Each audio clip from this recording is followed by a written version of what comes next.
So, in my recent Nothing Phone to a review video, a lot of people have been asking various questions, including how's the camera and video performance. Now, to answer all those questions once and for all, I have made the most detailed and comprehensive camera review video ever in my channel.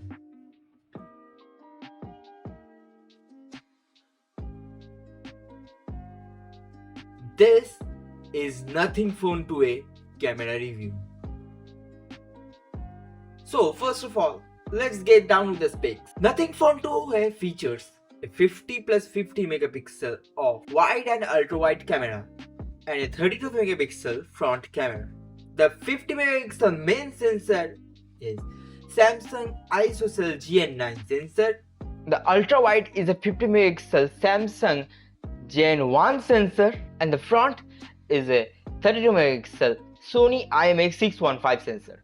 Alright, now that we are done with the camera sensor specification stuff, we can get down to the main review. Right off the bat, the first thing I have noticed while capturing and testing this camera system is the detail it captures using the 50 megapixel main sensor. The quality that comes out of this main sensor can be really good, especially in daytimes where there is ample lighting.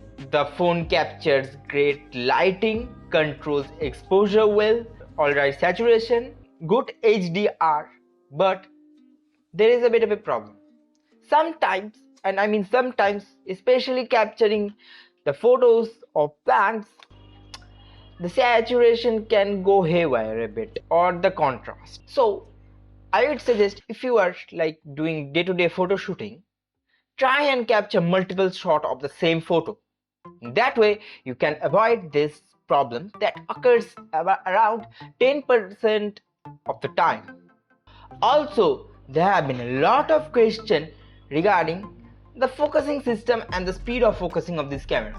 And in my testing in general, I found out that the focusing speed is pretty good and it captures the subject really quickly.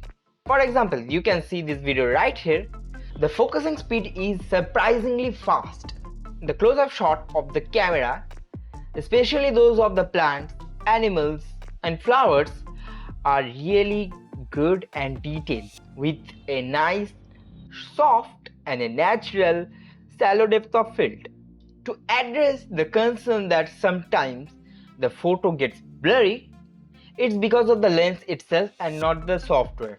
In some of the pictures you can see a little bit of haloing effect, like a bit of blurriness around the edges. The technical term of this is called light bleeding, and it can be easily avoided if you bring a microfiber cloth with yourself and wipe your lens once in a often.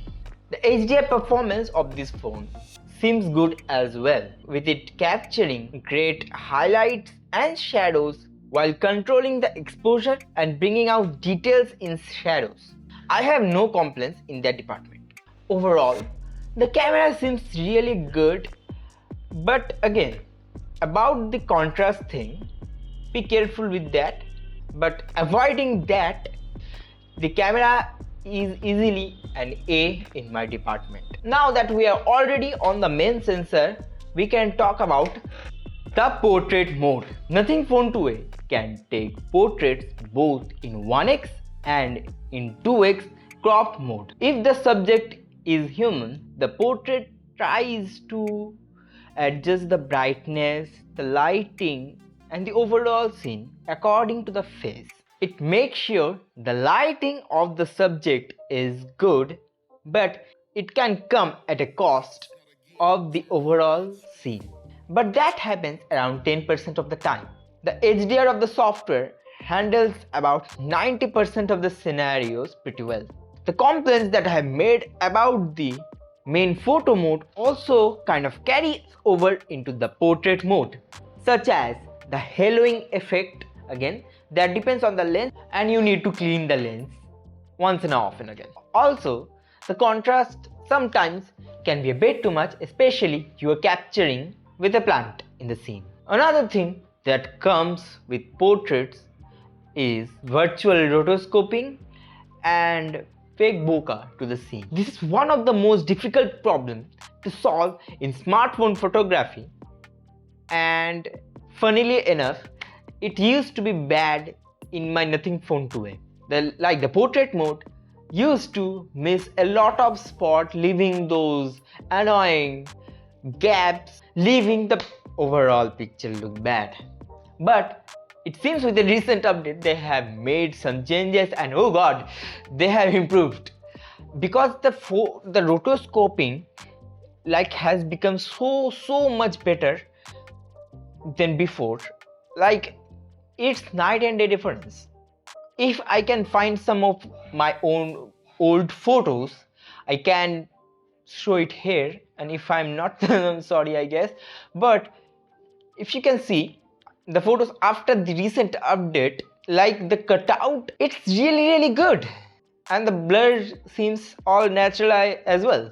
Another thing they have seemed to improve with software update is the skin tone, which is crucial if you're capturing portraits, especially of humans. It looks all natural and according to the light as you see in real life.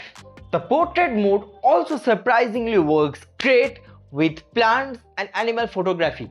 Like you can see in this example, this picture of the cat, the background separation seems really good, and the details it has captured of the cat looks really good. By the way, that cat was really good. Really friendly cat. Also, this picture of the dog also seemed great with great lighting control once again, and all the same point I have mentioned before applies here. The 2x performance also seems great with great edge detection and bokeh, but do keep in mind that this is 2x from the main sensor, basically cropping. So they have to make some adjustment for the photo to seem good. So in some shots, while in 2x, the sharpness can be a bit too high, which you can see in some of these examples. But again, this happens once in around 10 photos. Although still, I'm really impressed with the 2x shot as well, and it can surprisingly capture great cinematic shots. By the way, I'm gonna include portrait selfie in this department, so do keep in mind. The portrait selfie also seems really good, with again great skin tone, great background separation, great highlight control and all those stuff. But please don't be that guy that captures portrait selfie as a group selfie. It looks terrible. Please don't. If I have to give a verdict about the portrait mode, it looks all good and dandy. The portrait cutout seems really good. The highlight control seems really good. The contrast can be a bit here and there sometimes. Overall picture is really good. Again, do note you have to be careful with 2x mode and try to capture 1 or 2 photos more than you think you need to, because sometimes the sharpness can be a bit aggressive. Now comes to the selfie part. In this department, I was the most surprised about. The 30 megapixel front sensor really captured great skin tones. Like the processing they have done, the optimization they have done in this department has excelled all my expectation, and I was the most blown away the first time I unboxed this phone. The same point still apply here. Great control, and somehow the contrast in this mode seems really good. The HDR performance is good as well.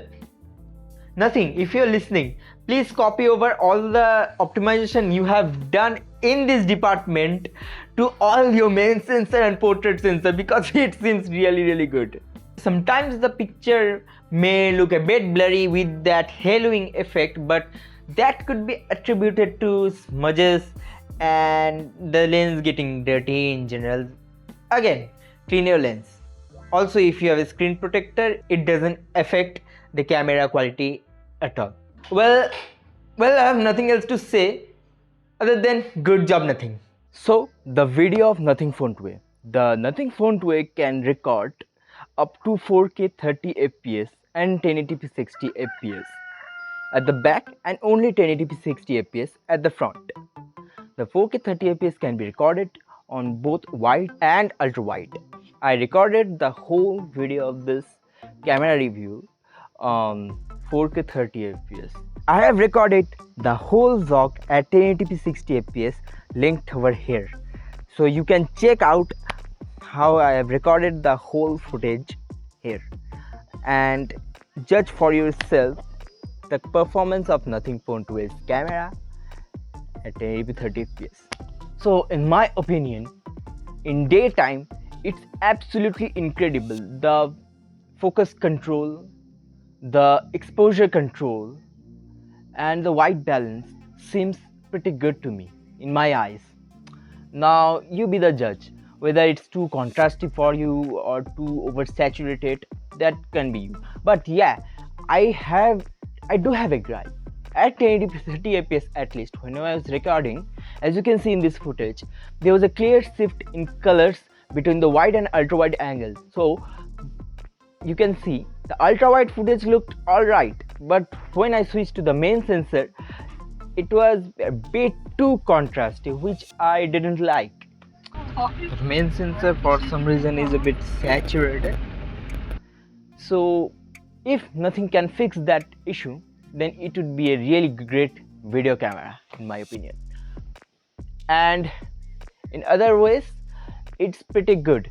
All the modes like 1080p 60 fps and 4K 30 fps and 1080p 30 fps all showed great photos, but I do have another gripe. At 1080p 60 fps or 4K 30 fps, you can't seamlessly switch between main and ultra wide sensor, but you can do at 1080p 30 fps. In my vlog, I have switched a lot between these two and the transitions seem seamless at this budget. They could have provided it at the 1080p 60 fps mark. Had they done that, it would have looked incredible, because as you can see here, the switching between 1x and 2x is pretty smooth, not gonna lie, at 1080p 60 fps. So my point is, they should have provided it at this mode, the switching between main and ultra wide sensor. If you want to see more footage, I have provided a Google Drive link where I have provided you with all the videos I have shot and all the photos I have clicked, so you can check out for your own, at your own device, at your own pace. So yeah, the night mode. I will talk about both the photo and video performance in the night mode in this section. The night mode of Nothing Phone 2a is really good and competitive. It doesn't turn the night to day like Pixel, but I like that about it.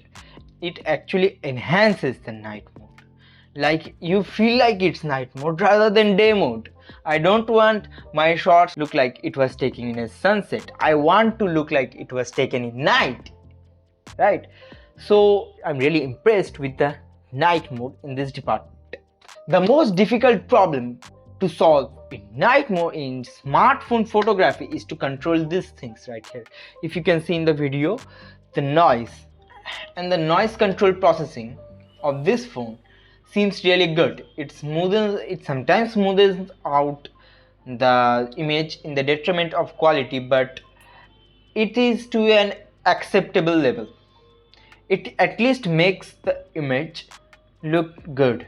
And it also helps that it has a 50 megapixel of main sensor which bend down, if I'm not wrong, 12.5 megapixel, because it does quad pixel binning for more light exposure and more surface area for light, which helps it to capture bright photos in night. And since the ultra wide is also a 50 megapixel sensor, the night mode also works great on ultra wide as well. As you can see in some of the shots, both main and ultra wide photos looks really good and to the taste. There is also night mode in selfie, which works surprisingly good if you are not a moving subject. Then it will look terrible and blurry. Same goes with the main and ultra wide because it takes 2 seconds to capture the whole shot. So make sure you have a steady hand and you're in a steady place. Now comes to the night video. And this is an example of video at night at 4K 30 fps. It's actually surprisingly good at night. Even at ultra wide, it's really clear. Actually, as you can see, there are light sources, but this is 1080p 60 fps. Now I know that there is a light right here, but it doesn't affect that much because the background is dark and there is not much very source of light, but still it's surprisingly good.